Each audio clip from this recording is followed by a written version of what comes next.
शेर की एक दिन की जिंदगी गीदड़ की 100 साल की जिंदगी से बेहतर है। दोस्तों, ये मुहावरा तो आपने जरूर सुना होगा, लेकिन क्या कभी आपने सोचा है कि दिल को दहला देने वाली ये कहावत इस दुनिया में सबसे पहले किसने बोली थी? तो दोस्तों, ये अल्फाज, ये कहावत है शेर मैसूर टीपू सुल्तान की। हाँ, वही टीपू सुल्तान जो इस देश यानी हिंद के लिए और इस देश में बसने वाले करोड़ों लोगों के लिए अंग्रेजों के खिलाफ लड़ता रहा और इस देश को बचाने की खातिर अंग्रेजों के खिलाफ लड़ते लड़ते शहीद हो गए।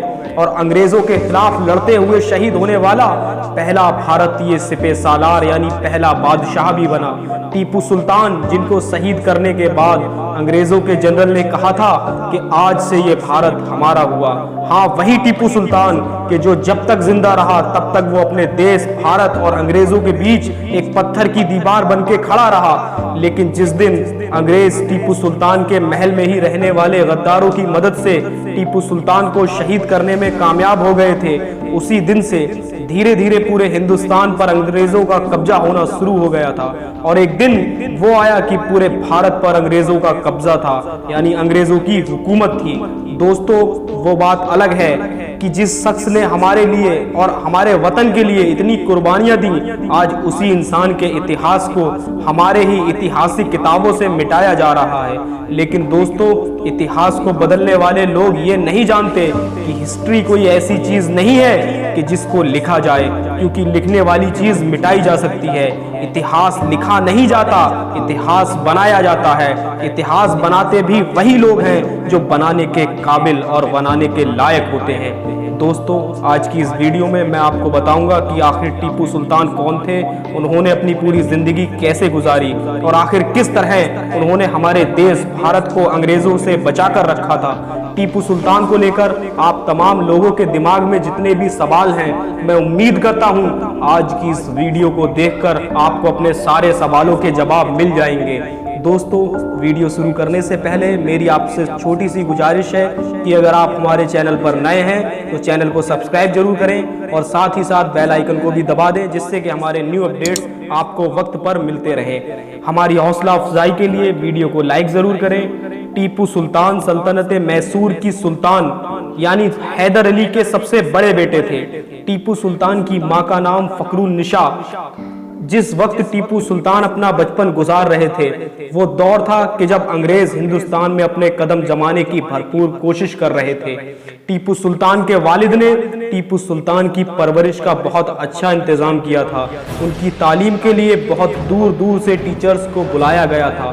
कहा जाता है कि टीपू सुल्तान एक आलिम तो थे ही साथ में उन्हें अरबी, फारसी, अंग्रेजी, फ्रांसीसी, उर्दू, तमिल जैसी तमाम जुबानों पर महारत हासिल थी। इसके साथ साथ वो बचपन से ही घुड़सवारी, तीरंदाजी, तलवारबाजी और नेजाबाजी जैसी चीज़ों यानी हुनर से भी बहुत माहिर थे। 1769 में 1769 में अंग्रेज़ों ने एक ऐसी बंदरगाह पर कब्जा कर लिया जो टीपू सुल्तान की सल्तनत में आती थी। उस वक्त टीपू सुल्तान ने उस बंदरगाह से अपना कंट्रोल खो दिया, लेकिन टीपू सुल्तान इस हादसे की वजह से सुकून से नहीं बैठ सके और उन्होंने अपने वालिद हैदर अली के साथ मिलकर अंग्रेजों से बदला लेने की ठान ली और इस तरह सेकेंड एंग्लो मैसूर वॉर शुरू हुई। सेकेंड एंग्लो मैसूर वॉर शुरू हुई। टीपू सुल्तान ने अपने वालिद हैदर अली के साथ मिलकर अंग्रेजों को धूल चटा दी। 1780 में अंग्रेजों ने एक बार फिर से जंग छेड़ दी, लेकिन इस बार भी टीपू सुल्तान हैदर अली यानी अपने वालिद के साथ 90,000 का लश्कर लेकर बेंगलोर पहुंचे और इस जंग में भी टीपू सुल्तान ने अंग्रेजों को धूल चटा दी। और ये अंग्रेजों की इतनी खतरनाक और भयानक हार थी कि इस हार का असर ब्रिटेन तक पहुंचा। ब्रिटेन में भी मातम मनाया गया। 7 दिसंबर 1782 को हैदर अली का इंतकाल हो गया। जिस वक्त हैदर अली का इंतकाल हुआ उस वक्त टीपू सुल्तान की उम्र महज 22 यानी 22 साल थी। यानी 22 साल की उम्र में ही टीपू सुल्तान के सर पर मैसूर की सल्तनत की जिम्मेदारी आ चुकी थी।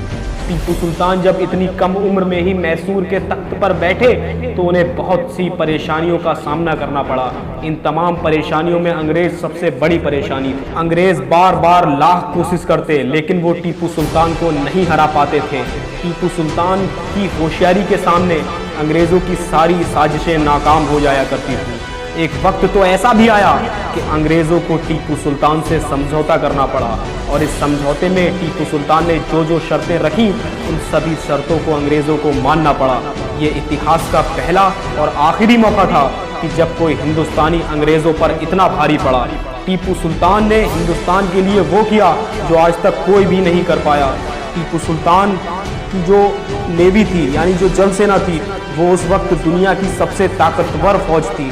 टीपू सुल्तान को ही दुनिया का सबसे पहला मिसाइल मैन माना जाता है। परमाणु बम का आविष्कार करने वाले sir doctor APJ Abdul Kalam के मुताबिक टीपू सुल्तान दुनिया का वो पहला इंसान था जिसने रॉकेट टेक्नोलॉजी पर काम किया, और टीपू सुल्तान की टेक्नोलॉजी के जरिए ही इस दुनिया ने रॉकेट को बनाना सीखा।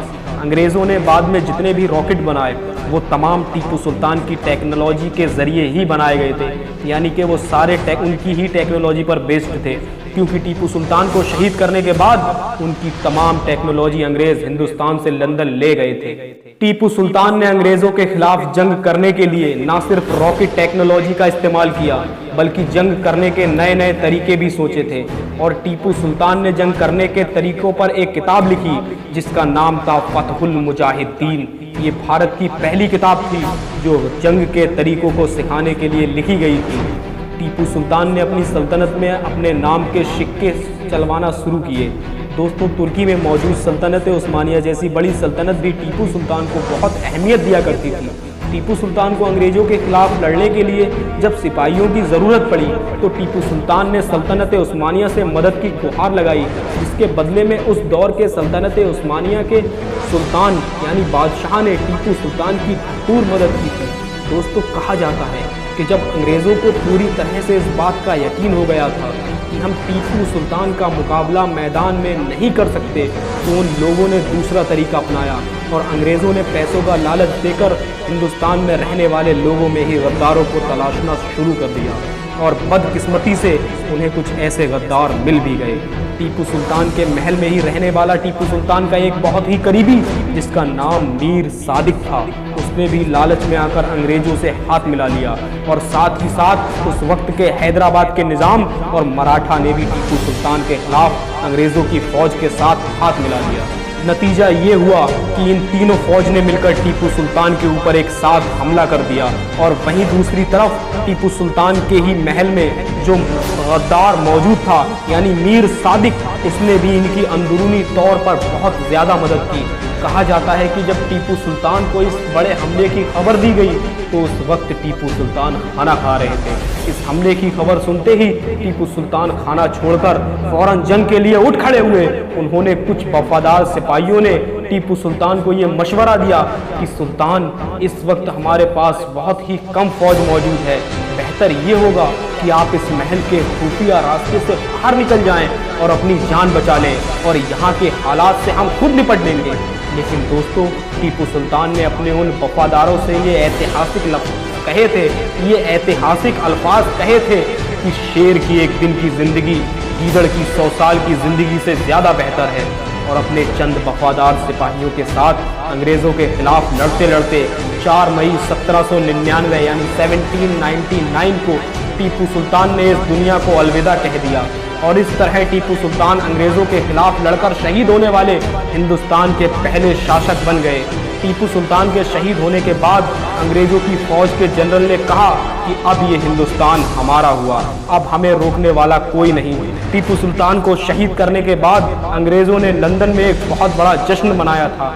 याद रहे वो जुमला जो शहीद टीपू सुल्तान ने कहा था कि शेर की एक दिन की ज़िंदगी गीदड़ की 100 साल की ज़िंदगी से बेहतर है।